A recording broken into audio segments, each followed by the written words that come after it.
Assalamualaikum warahmatullahi wabarakatuh. Hari ini kita akan membahas tentang huruf lanjutannya lagi, yaitu huruf K. Huruf K ini 3 tahun yang lalu itu sempat saya bahas. Huruf K ini mengidentifikasi atau bisa juga kita kenal dengan huruf pendobrak dan huruf penata. Kenapa? Karena huruf ini memiliki ciri orang-orang yang tidak patuh terhadap aturan dan sekaligus orang-orang yang patuh terhadap peraturan. Melihatnya dari mana? Nanti melihatnya itu dari, kalau tiang huruf K itu kita sebut tiang. Nah, yang membentuk tangan huruf K-nya itu terlalu panjang, itu seperti menonjok. Nah, nanti kita akan bahas lebih dalam ya. Huruf K secara teori dia masuk ke dalam 2 zona. Huruf kecilnya zona upper dan zona middle, huruf besarnya juga masuk ke dalam zona upper dan zona middle. Nah, sekarang teman-teman perhatikan huruf K pada angka 1. Huruf K pada angka 1 itu memiliki loop. Makin besar loop, maka makin besar kemampuan seseorang membuat gambaran visual di otaknya, yaitu mental imagination. Dan umumnya semua orang yang bagian uppernya itu ada loop biasanya nanti memiliki ide, perencanaan, inovasi, inspirasi, spiritual, dan visual pada bagian kepala. Hurufnya huruf apa aja selain K? Yang sudah kita bahas itu huruf B, huruf D, dan huruf H. Nanti huruf berikutnya itu juga T termasuk, L termasuk. Nah, itu huruf K. Nah, untuk nomor 2 itu tipikal orang yang menulis dengan sederhana, sehingga dia memiliki daya imajinasi tetapi tidak mau berbelit-belit, orangnya apa adanya. Orang seperti ini cenderung mau menghemat waktu dan energinya untuk mencapai suatu hal tujuan. Di antaranya mampu menyederhanakan informasi yang rumit. Jadi tipikal tulisan-tulisan yang tidak ada loop itu termasuk tipikal orang yang cenderung sederhana, simple, hal-hal seperti itu. Nah, bedanya apa dengan nomor 3? Sama, tapi bedanya nomor 2 itu ada dominan di bagian uppernya, nomor 3 sama sekali tidak ada dominan bagian upper. Bahkan dia cenderung hanya masuk ke dalam middle, sehingga dari sisi perencanaan, spiritual, daya imajinasi kurang. Dan seandainya di huruf-huruf uppernya juga, huruf-huruf yang lain ya, kombinasi ini, tiangnya nggak ada, maka bisa juga nanti ditarik kesimpulan atau kecenderungan orang-orang seperti ini sudah lama, misalnya dia beragama muslim, tidak sholat dengan khusyuk. Kalau dia beragama Kristen, berdoa dengan khusyuk. Itu satu di antara ciri. Oke. Sekarang nomor 4. Perhatikan tarikan awal pada huruf K-nya. Tarikan awal pada huruf K ini sama seperti huruf H dan huruf B yang ada tarikan awalnya. Ini mengindikasikan resentment. Apa itu resentment? Ya, secara gampangnya itu gampang terprovokasi, gampang membenci, dan jadi ada unsur juga agresifnya. Jadi kalau dalam tanda grafologi nama tandanya itu resentment, yaitu tarikan awal yang masuk dalam zona lower masuk ke dalam middle, seperti itu. Jadi kecenderungan untuk mudah dendam, benci, dan merasa dimanfaatkan itu terlihat, dan pemikirannya juga jadi negatif, seperti itu. Nah, nomor 5 ini disebut dengan kabakal, yaitu ada yang pakai loop, ada yang nggak pakai loop, terserah mana aja boleh. Jadi ujung K pada kanannya ini huruf K kecil ya. Huruf K kecil itu kan harusnya seperti nomor 1 dan 2, pendek untuk tangan bagian kanannya itu pendek. Nah, nomor 5 tangan kanannya itu panjang, hampir setinggi tiangnya, sehingga itu disebut dengan kabakal kalau dalam grafologi, yaitu memiliki lengan yang panjang. Dalam tanda grafologi ini juga masuk tanda resentment, tanda gampang marah, gampang membenci, bahkan ia mudah mencari konfrontasi, mencari lawan, dan jadinya senang melanggar-langgar peraturan yang ada, menunjukkan perlawanan terhadap otoritas yang ada, seperti itu. Nah, nomor 6 bedanya dengan nomor 1 dan 4, yaitu nomor 6 ini dia terjadi double penarikan. Jadi nama tandanya itu retrace, menumpuk di satu garis, yaitu di garis tiangnya. Nah, orang-orang seperti ini cenderung mengontrol ide, pemikiran, dan imajinasinya. Jadi kalau secara loopnya tipis, bahkan cenderung nggak ada. Ia cenderung mengekang ekspresi kreativitasnya agar selalu terkontrol dengan baik, dan ia ingin terlihat baik di muka umum, seperti itu. Itu untuk nomor 6. Nah, untuk nomor 7, bagian uppernya itu seperti ada kail, atau dalam tanda grafologi itu namanya hook. Nah, orang-orang yang memiliki hook di awal tulisan biasanya memiliki gambaran yang cenderung menginginkan sesuatu yang belum ia miliki. Dan jika tandanya sedikit, ini memiliki arti positif. Tetapi jika terlalu banyak, bisa memiliki arti yang negatif, yaitu tamak atau greedy.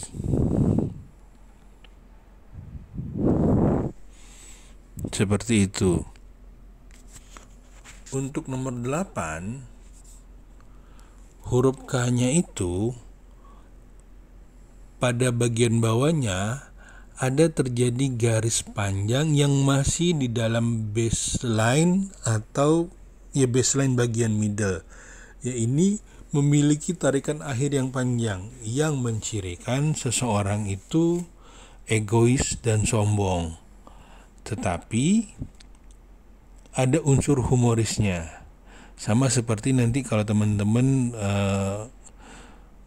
melihat lagi video huruf E, itu juga ada sisi humorisnya.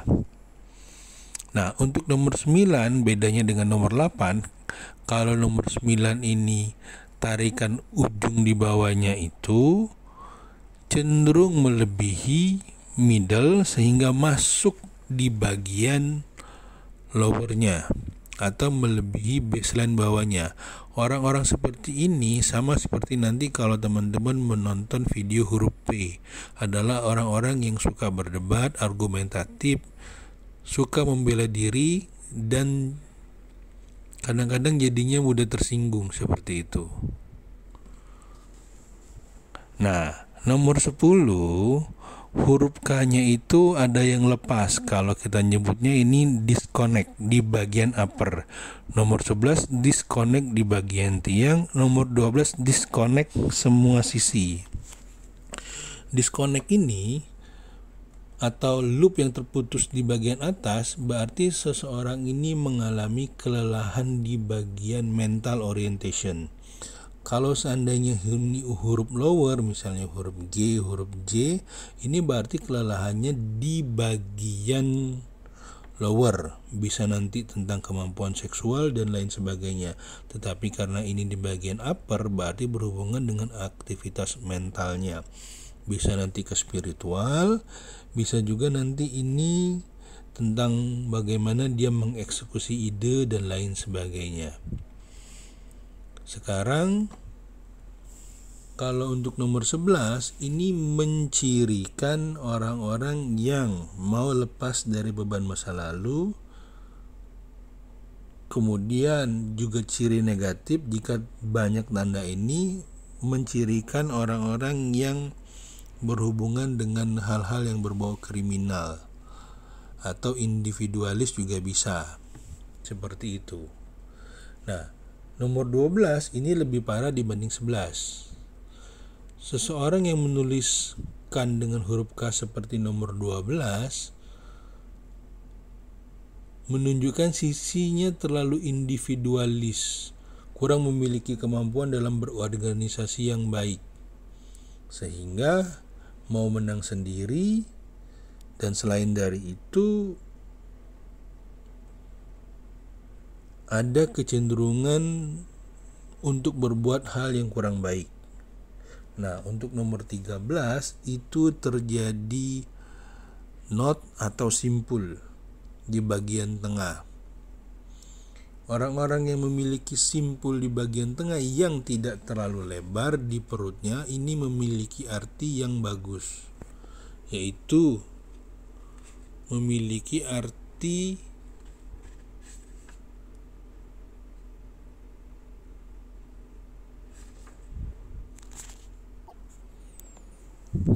termasuk tanda gigi, yaitu tenacity. Asal jangan terlalu lebar ya, kalau lebar lagi nanti juga ada unsur kesombongan di sana. Nah, nomor 14 ini berlawanan dengan nomor 9. Kalau nomor 9 melebihi baseline, kalau nomor 14 dia tidak menyentuh baseline-nya tapi di atas baseline, tapi tidak masuk ke upper, tetap di zona middle tapi tidak menyentuh baseline. Nah, tipikal orang-orang seperti ini adalah orang-orang yang berambisi tinggi tetapi gampang marah, kurang sabaran, dan gampang tersinggung. Seperti itu. Nah, itu nomor 14. Nomor 15 ini menulis huruf K-nya itu seperti X. Ada dua, ada yang benar-benar bentuk X, ada yang hampir kayak huruf X. Nah, orang-orang seperti ini memiliki arti personalitinya itu agresif dan sedikit kasar. Tapi ada unsur kreatifnya, tapi dalam hal negatif, seperti itu. Nah, nomor 16 itu mirip nomor 15, tapi dia melebihi lagi di bagian uppernya, sehingga ada keinginan kalau teman-teman nonton video huruf E, keinginan untuk dikenali dan ingin menjadi pusat perhatian. Seperti orang mendadakkan tangannya, halo ini saya, seperti itu. Nah, nomor 17 beda dengan 13. 13 itu knot atau simpulnya masih di dekat tiang, kalau 17 melebihi tiangnya dan bahkan ada tarikan ke belakangnya, yaitu berpikir tentang masa lalu atau masa lalu itu masih mengikuti atau membayangi kehidupannya. Nah, kalau nomor 18 itu ujungnya itu dengan nomor 8 itu panjang, nomor 18 itu membuat bulatan kecil. yaitu ciri egosentris. Nah, nomor 19 juga mirip seperti huruf X, tapi ini hanya tiangnya aja yang sedikit bundar, bukan benar-benar kayak X. Dan sedikit terlepas dari tiangnya. Itu mencirikan orang antagonis dan tamak atau greedy terhadap uang. Nah, nomor 20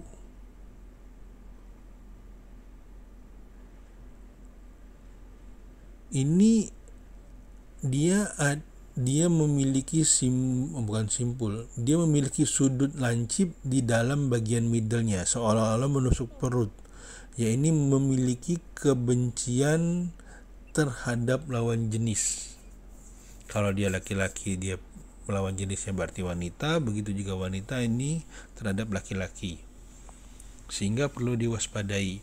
Nah, untuk nomor 21, huruf K-nya itu seperti huruf R kapital, tetapi ini kalau angka nomor 15 seperti angka 5, tapi dia menyambung antara tiangnya dengan bagian kanan.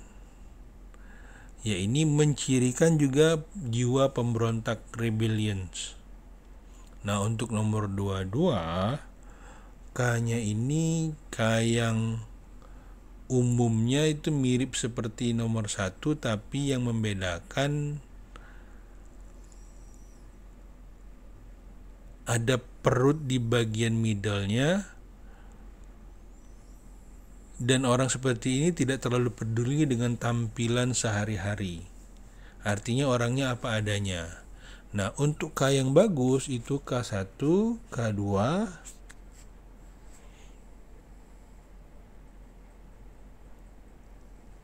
yang lain belum direkomendasikan, terutama 4, 5, 21, 9, 8, 10, 11, 12, 14, 15, 16, 19, 20, 21 itu tidak direkomendasikan. Nah, tinggal sekarang teman-teman upayakan menulis huruf K kecilnya seperti itu. Kalau huruf K besarnya itu bisa 13, atau seperti saya lupa nulis di nomor ini.